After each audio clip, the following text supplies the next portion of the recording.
Gerą dieną. Šiandien su manimi yra Justinas, sveikatingumo treneris.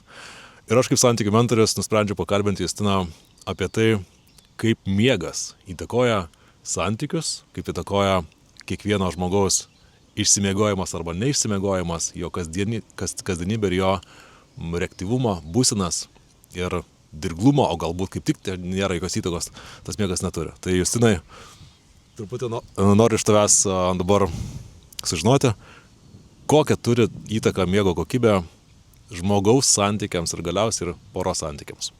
Tai mes žinom iš mokslinių tyrimų, kad tiek ir miego kokybė, tiek ir miego trukmė lemia žmogaus emocinę būseną, dėl to, nes kai mes prasčiau miegam arba mažiau miegam, mūsų prefrontalinė žievė, kuri yra atsakinga už mūsų emocijas ir už mūsų reakciją į įvykius, prastėja, prasčiau veikia, tai to pasekoje gali mūsų visa kasdienybė kažkaip keistis, dėl to, nes padidėja kortizolio lygis, tyrimai rodo, kad žmonės jaučia mažiau teigiamų emocijų ir daugiau neigiamų emocijų ir grubiau reaguoja visokias situacijas. Aš truputį įsterpsiu, tai aš kaip dabar matau, ką matau ir savo praktikoje, kad poros, kurios yra dažnai neišsimiegojime, gal net ir chroniškam, tiesiog nuolatos eina miegoti labai skirtingų metų, skirtinga trukmė miega ir netgi, pavyzdžiui, eina labai miegoti vėlai.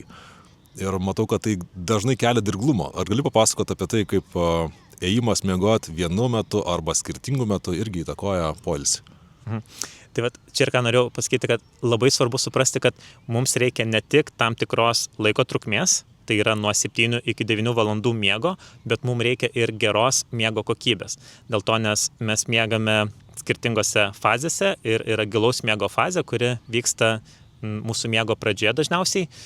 Ir jeigu jos trūksta, tada mes galime miegoti ir 8 ar 9 valandas, bet vis tiek prasčiau jaustis. Tai pavyzdžiui, jūs galite pajausti, kad jeigu nueisit 3 valandą nakties miegoti, galite miegoti 7 valandas iki 10, bet vis tiek jausitės prasčiau. Neišmiegotų bus. Jo, tai vat mums reikia ne tik miego trukmės, bet ir geros kokybės. Tai vat jeigu žmonės eina miegoti skirtingų laikų, vieną dieną nueisite 10 valandą, kitą dieną 2 valandą, jūsų miego kokybė prastės. Taip pat ir kitokie veiksniai tai lemia. Pavyzdžiui, jeigu jūs prieš miegą žiūrite į telefono ekraną, žiūrite filmą arba turite kažkokį didesnį tiesiog bendrai stresą, jūsų miego kokybė prastėja, nors jūs ir išsimiegosite 7-8 valandas, bet jūs galite jaustis prasčiau ir turėti tas visas neigiamas reakcijas, kur jūs kitą dieną turėsite daugiau neigiamų emocijų, turėsite didesnį streso lygį ir prasčiau reaguosite į tam tikras situacijas.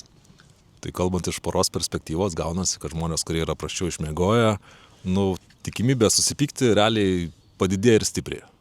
Padidėja. Ir 22 metais buvo tyrimas grinai su poromis ir buvo 2 grupės. Vienoje grupėje poros išsimiegojo gerai, o kitoje grupėje žmonėms neleido išsimiegoti, arba jie visai nemiegojo, arba prastai miegojo.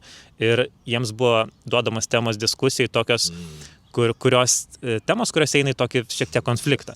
Tai va tos poros, kurios miegojo prasčiau, jos nuėjo į didesnį konfliktą ir žmonės jautė mažiau teigiamų emocijų, daugiau neigiamų emocijų. Tai yra tyrimai, kurie realiai rodo, kad praktinėse situacija tai tikrai lemia prastesnius santykius tiesiog. Žinai, aš per sesiją su porom ir su vyrais ar moterim atskirai, individualiai, dažnai klausiu, tai kaip jūs miegat, žinai, kaip einat miegoti, ar tai yra reguliaru, ar tai yra kaip sakant, bendras dalykas, ar tai yra nepražiūrėtas paprastus dalykas.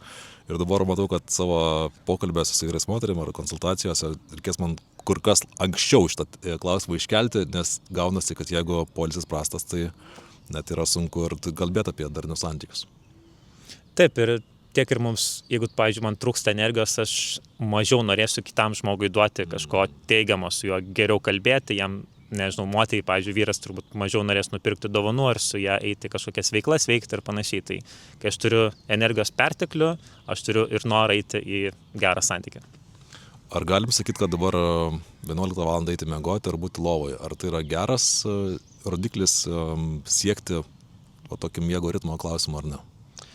Sakyčiau, kad tinkamas geriausiai, efektyviausias laikas būtų tarp 10 ir 12 valandos ir visa kita priklauso tiesiog nuo gyvenimo būdo, bet svarbiau bus nebūtinai 10 ar 11 ar 12, bet kad daryti tai pastoviau. Nes jeigu jūs vieną kartą nueisit 10, kitą 12, tai bus daug blogiau negu visada eiti 11, pavyzdžiui.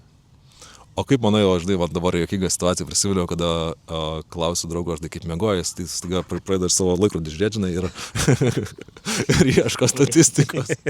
Pakomentuok. Tai tyrimai labai juokingai šitai temai rodo, kad žmogus pats jisai žino geriau negu jo laikrodis ar kažkoksai kitas rodiklis, kuris jam parodo. Tai yra, jeigu aš išsimiegu blogai, aš žinau, kad aš blogai išsimiegu, man nereikia to pasakyti. Bet jeigu aš išsimiegu gerai ir man laikrodis parodys, kad blogai, aš galiu pasijausti dėl to blogiau. Placebo efektas. Visiškai, žinai, aš būdavo irgi laikrodį nešiodavau, tai išmanųjį ir žiūriu vakare 5 procentai, bet aš jaučiuosi kaip geriau negu 5 procentai, žinai, bet kaip jau gaunasi techniškai, kad jau mano kūnas yra pavargęs. Tai tikriausiai to ne visai reiktų remtis, ne? Bendrai žiūrint, galima kažkokią statistiką sekti, bet tais dalykais tikrai nereikia 100% pasitikėti, nes yra didžiulės paklaidos. Labai tau ačiū, buvo labai įdomu, iki kito karto. Okay.